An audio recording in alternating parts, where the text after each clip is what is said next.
Les travaux de la première session ordinaire de l'Assemblée nationale se poursuivent à l'hémicycle.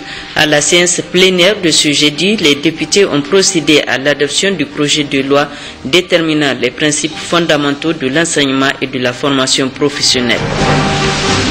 Du matériel roulant pour renforcer les capacités du dispositif national de prévention et de gestion des catastrophes et crises alimentaires. 7 véhicules de la coopération allemande ont été réceptionnés ce matin à la primature.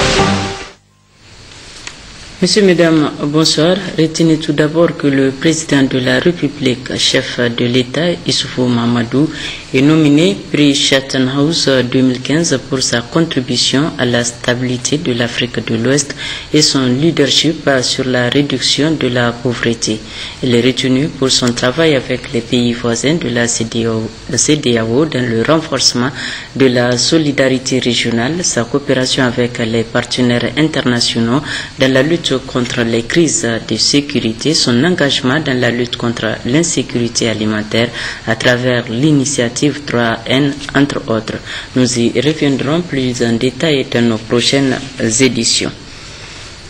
Et ces messages de félicitations adressés par le président de la République à son homologue élu du Nigeria.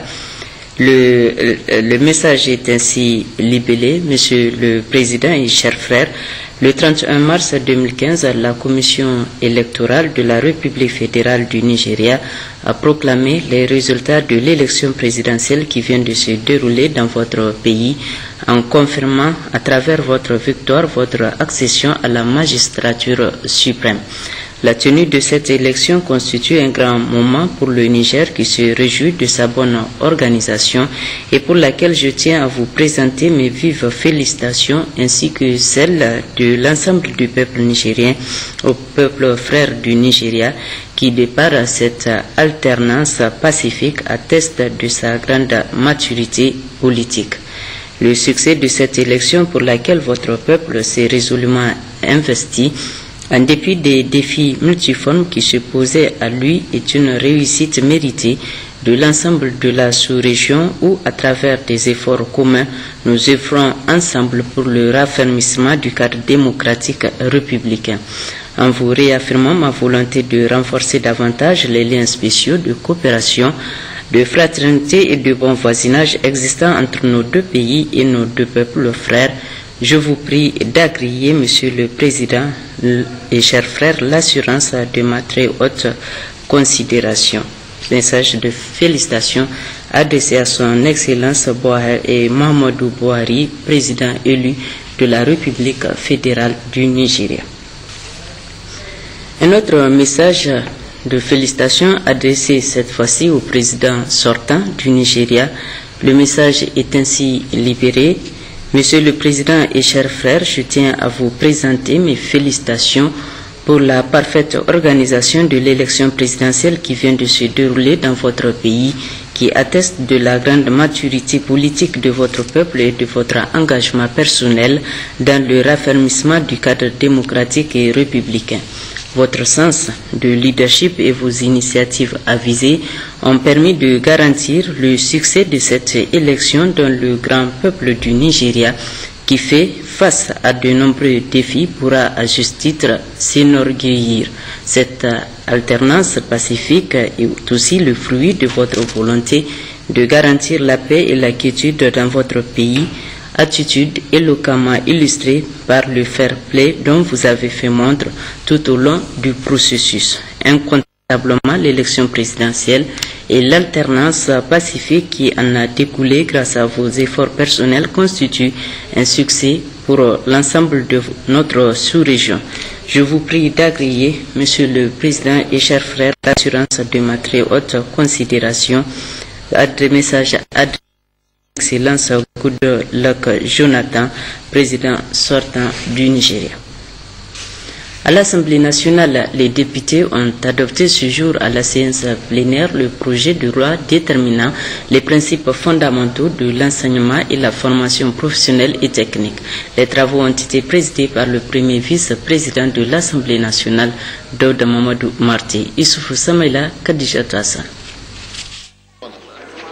76 voix pour, 0 contre et 0 abstention. Tel est le nombre de voix obtenues au cours du vote sur la loi déterminant les principes fondamentaux de l'enseignement et la formation professionnelle et technique. Un vote hautement apprécié par le commissaire du gouvernement qui pense que l'importance de ce secteur n'est plus à démontrer. Nous avons travaillé sur cette loi hier. Nous avons travaillé sur cette loi ce matin. Et je me réjouis qu'elle ait été adoptée à l'unanimité des voix, à l'unanimité des groupes parlementaires. Je vous remercie, mesdames et messieurs. Merci. C'est vrai que cette loi est un déclencheur, mais qui va commander l'appui budgétaire de nos partenaires. Mais j'ai la conviction que l'unanimité avec laquelle vous avez voté cette loi, c'est que vous êtes tous conscients que l'enseignement technique et la formation professionnelle sont une priorité pour les pays.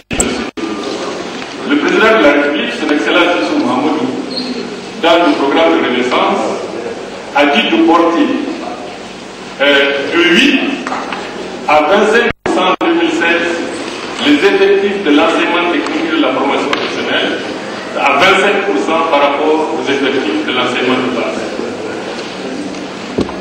En 2013-2014, déjà, nous étions à 21%. Et plaise à Dieu, cette année, nous allons atteindre les 25% fixés par le programme de Renaissance. Et en 2015-2016, nous allons les dépasser. Nous sommes engagés à faire en sorte que l'enseignement technique et la formation professionnelle aient la place qu'ils méritent dans ce pays.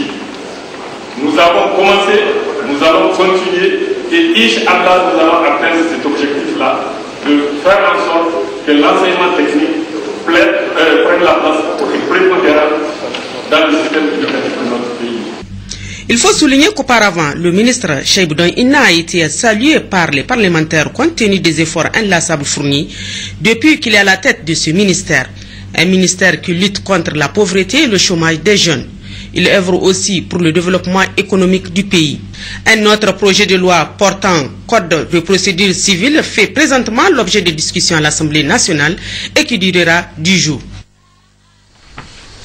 Une audience à l'agenda du Premier ministre Brigitte Raffini s'est entretenue ce matin avec le ministre libyen des Affaires étrangères Mohamed Al-Deri qui séjourne à Niamey dans le cadre de la 3e session du groupe international de contact sur la Libye qui a ouvert ses travaux hier. Poursuivant leur offensive contre le groupe terroriste Boko Haram, les troupes nigériennes et tchadiennes de l'opération Medunama ont libéré plusieurs localités après d'intenses combats. Le ministère de la Défense nationale a dans un communiqué donné le bilan provisoire des combats du 26 mars au 1er avril 2015. La teneur avec le colonel Ledri Mustafa, porte-parole du ministère de la Défense nationale. Communiqué du ministère de la Défense nationale. Après la prise des localités de Douchi et de Damasak, les troupes nigériennes et tchadiennes de l'opération Maïdounama ont poursuivi leur offensive contre le groupe terroriste Boko Haram. Libérant suite à d'intenses combats les localités de Gashagar, Talatagam, Jaboulam, Yeoubariki, les troupes nigériennes et tchadiennes sont entrées le mardi 31 mars 2015 à Malamfatori, localité tenue depuis le mois de novembre 2014 par Boko Haram et à partir de laquelle cette horde de terroristes sans foi ni loi menait des incursions meurtrières sur la localité de Bosso notamment. Le bilan provisoire des combats du 26 mars au 1er avril 2015 est le suivant. Le 26 mars 2015 à Gashagar, côté forces de défense et de sécurité nigérienne, 1 blessé. Côté ennemi, 2 morts.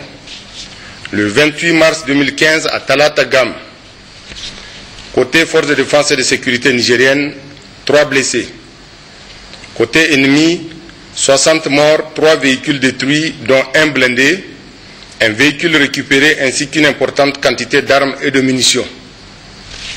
Le 29 mars 2015 à Djaboulam, côté forces de défense et de sécurité nigériennes, rien à signaler. Côté ennemi, 10 morts, une dizaine de motos détruites. Le 30 mars 2015 à Yeoubariki, côté forces de défense et de sécurité nigériennes, rien à signaler. Côté ennemi, 10 morts, 2 véhicules et un engin explosif détruits. Le 30 mars 2015 à Bosso, côté forces de défense et de sécurité nigériennes, rien à signaler.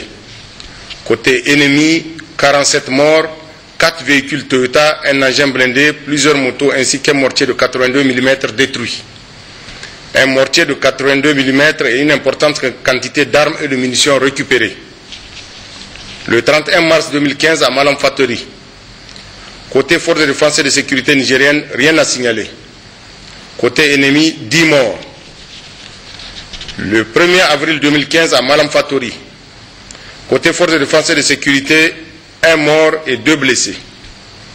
Côté ennemi, plus de 150 morts, 5 véhicules détruits, une importante quantité d'armes et de munitions récupérées.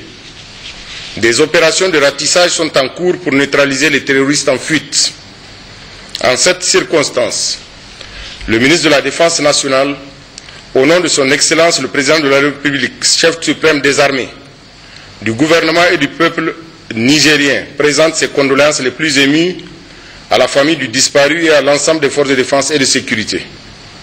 Le ministre de la Défense nationale se félicite du soutien apporté par l'ensemble de la population à nos forces de défense et de sécurité et réaffirme l'engagement des plus hautes autorités à tout mettre en œuvre pour poursuivre la lutte aux côtés des autres partenaires contre ce groupe terroriste et autres forces obscurantistes. Vive la République du Niger, vive la coopération bilatérale nigéro-tchadienne, je vous remercie.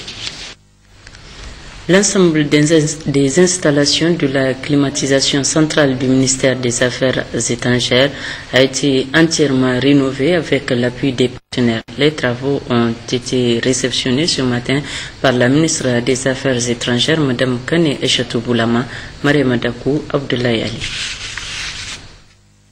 C'est la somme colossale de 500 millions de francs CFA qui a été investie par l'ambassade d'Algérie au Niger pour reprendre ces installations vieilles de la création du ministère des Affaires étrangères.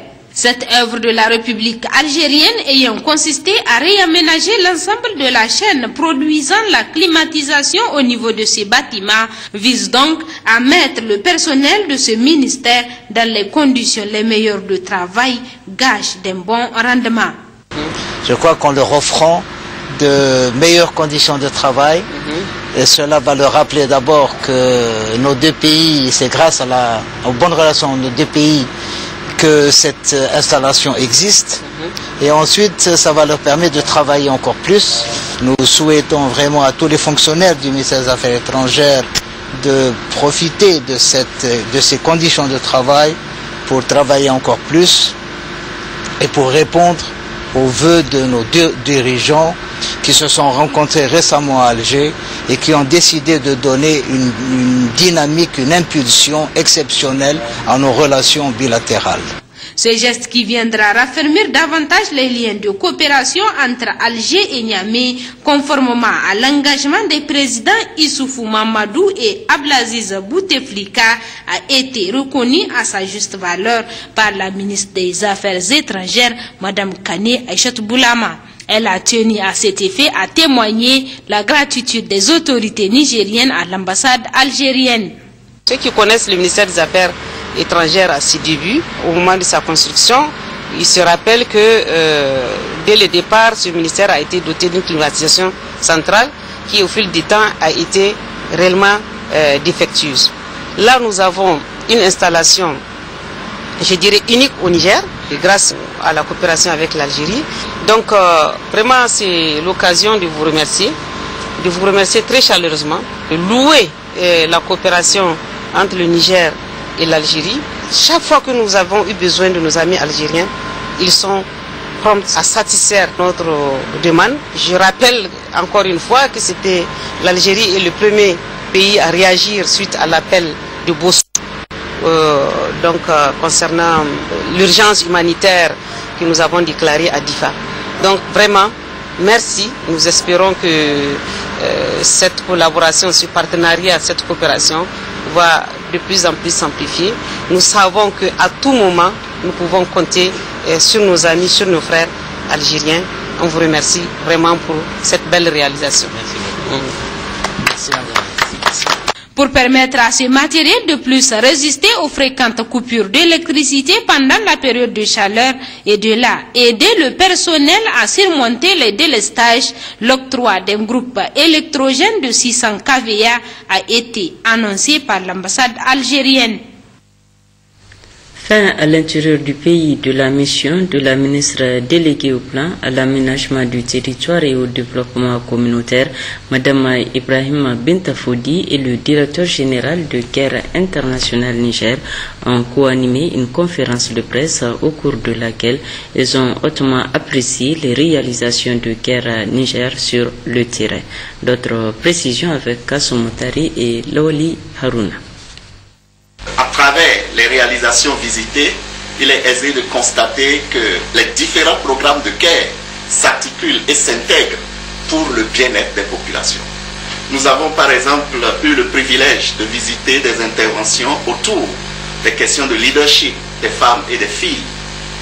Et nous avons pu voir comment est-ce que des plateformes d'équité de genre se sont mises en place dans les communautés pour toucher les vraies questions de développement des communautés, pour réfléchir aux questions d'inégalité au niveau des communautés. Nous avons pu voir des réseaux de femmes qui ont permis de constater qu'on peut partir des associations villageoises d'épargne et de crédit pour devenir des mouvements pour le changement social. Nous avons vu plusieurs initiatives autour de la promotion des opportunités économiques pour les jeunes en lien avec la promotion de la paix et de la solidarité. Nous avons vu des espaces que nous avons créés, que nous avons accompagnés autour du dialogue interreligieux.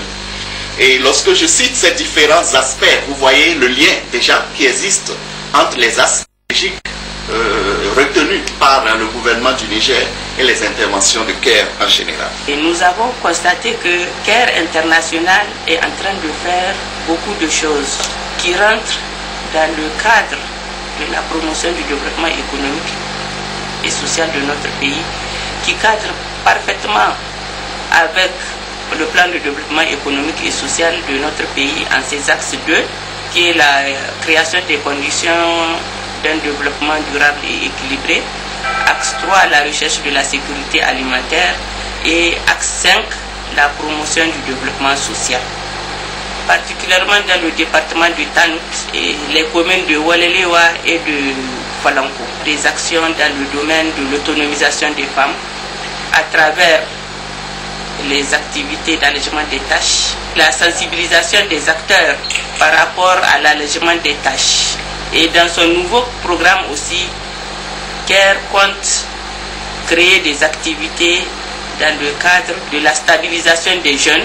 Nous avons visité des réalisations de CARE dans le domaine de l'autonomisation des femmes à travers l'embauche, dans le domaine de la sécurité alimentaire à travers la création des banques céréalières et des banques aliments bétail, et la préservation de l'environnement. Nous avons procédé à l'inauguration du siège du comité de dialogue interreligieux. Ce comité est composé aussi bien des chrétiens que des musulmans. Et ce comité est à pied d'œuvre pour créer des activités qui contribuent au développement de notre pays. La coopération allemande vient en appui au dispositif national de prévention et de gestion de catastrophes et crises alimentaires avec du matériel roulant. Au total, 7 véhicules 4x4 ont été mis à la disposition de cette cellule rattachée à la primature Issoufou Suleiman Kadija Touzada. Cette cérémonie marque la réception officielle d'un don de 7 véhicules 4x4 de marque Toyota Land Cruiser de la coopération allemande à travers le projet d'appui au dispositif national de prévention et de gestion des catastrophes et crises alimentaires mis à la disposition du cabinet du Premier ministre. Il va de soi que les secrétaires régionaux doivent être mobiles pour remplir effectivement la fonction leur désignée. C'est pourquoi l'Allemagne, par le biais de la GIZ, a volontiers donné son accord au financement de ces 7 véhicules. L'appui au dispositif s'intègre parfaitement dans le secteur prioritaire de la coopération nigéro-allemande, à savoir agriculture et sécurité alimentaire. En donnant un appui direct aux efforts du gouvernement nigérien de lutter contre les crises alimentaires, nous complétons notre engagement structurel avec un aspect plus opératif et aigu. Il s'inscrit, ça va presque sans dire, aussi dans notre appui au PDES et à l'initiative 3N de son Excellence Mamadou Issoufou, président de la République. Pour la secrétaire générale du cabinet du Premier ministre, ces véhicules doivent servir au renforcement des capacités opérationnelles de 7 secrétariats permanents régionaux qui sont des structures décentralisées du dispositif national de prévention et de gestion des catastrophes et crises alimentaires. Il convient de souligner ici, pour s'en réjouir, que le projet GIZ s'est engagé à prendre en charge les frais de fonctionnement courant des SPR, des véhicules et des salaires des chauffeurs. Mesdames, Messieurs, cette cérémonie m'offre l'occasion de rappeler l'importance, l'efficacité et l'efficience de la coopération entre la République du Niger et la République d'Allemagne dans le domaine de la sécurité alimentaire à travers le projet cité si haut exécuté par la GIZ. La secrétaire générale du cabinet du Premier ministre a, au nom du chef du gouvernement, remercié les responsables de la coopération allemande pour ce geste combien important pour le renforcement des capacités et le fonctionnement du dispositif national de prévention et de gestion des catastrophes et crises alimentaires. Pour sa part, le secrétaire général du ministère de l'Agriculture a présidé ce matin la cérémonie de lancement officiel de la plateforme électronique d'échange d'informations sur les semences en Afrique de l'Ouest, un site sous-régional de promotion des semences dans les pays de la CEDEAO, initié par le Centre africain pour la recherche et le développement agricole. Jocelyna Amoussou et Askou Jebrel. www.wasix.net, c'est désormais le site internet sous-régional où seront valorisées et commercialisées les semences de l'Afrique de l'Ouest. Le Centre africain pour la recherche et le développement agricole, CORAF-WECAD, veut faire des semences ouest-africaines un facteur de productivité en le certifiant pour mieux le crédibiliser sur le marché mondial. Et ce, par le biais du PPAO, Programme de productivité agricole en Afrique de l'Ouest, financé par la Banque mondiale, et le Programme semencier de l'Afrique de l'Ouest, financé par l'USAID.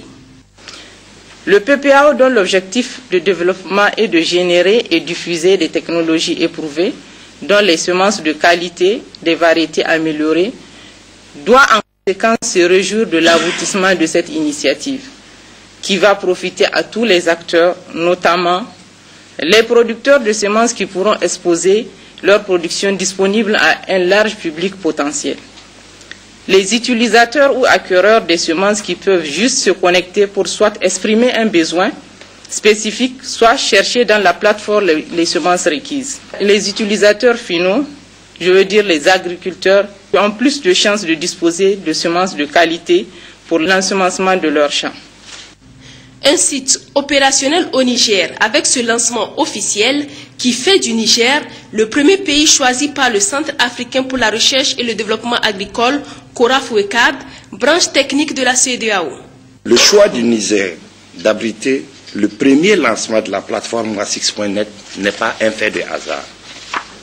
Le Niger, de par nos analyses, est le premier pays en termes de réforme institutionnelle pour la mise en œuvre des règlements communautaire harmonisée de la CEDEAO.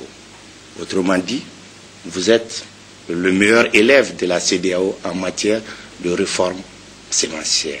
Le Niger, riche de son annuaire national de semences améliorées, actualisé chaque année, et de sa plateforme des semences, se dit prêt pour cette opération salutaire pour la sécurité alimentaire.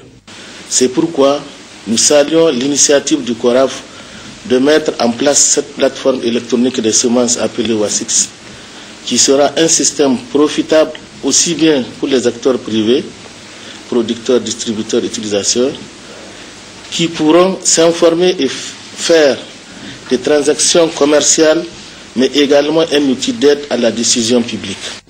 12% seulement des besoins de l'Afrique de l'Ouest en semences certifiées sont couverts actuellement, poursuit le secrétaire général du ministère de l'Agriculture. Les pays de la sous-région comblent donc cette grosse lacune. Le secrétaire général de la région de Dosso a présidé mardi dernier la rencontre de travail du comité technique régional de l'initiative 3N. Au centre de cette rencontre, la planification des communes de convergence de la région de Dosso, à savoir Felwel et Sokorbe. Ousmane Abdou, Harissou Garba.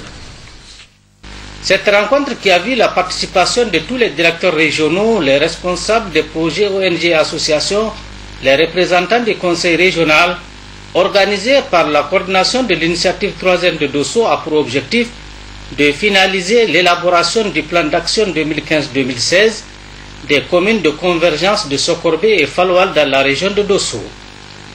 En procédant à l'ouverture, le secrétaire général adjoint de la région de Dosso, M. Nafi Mamadou, s'est félicité du travail déjà abouti au niveau de ces deux communes pour ce processus.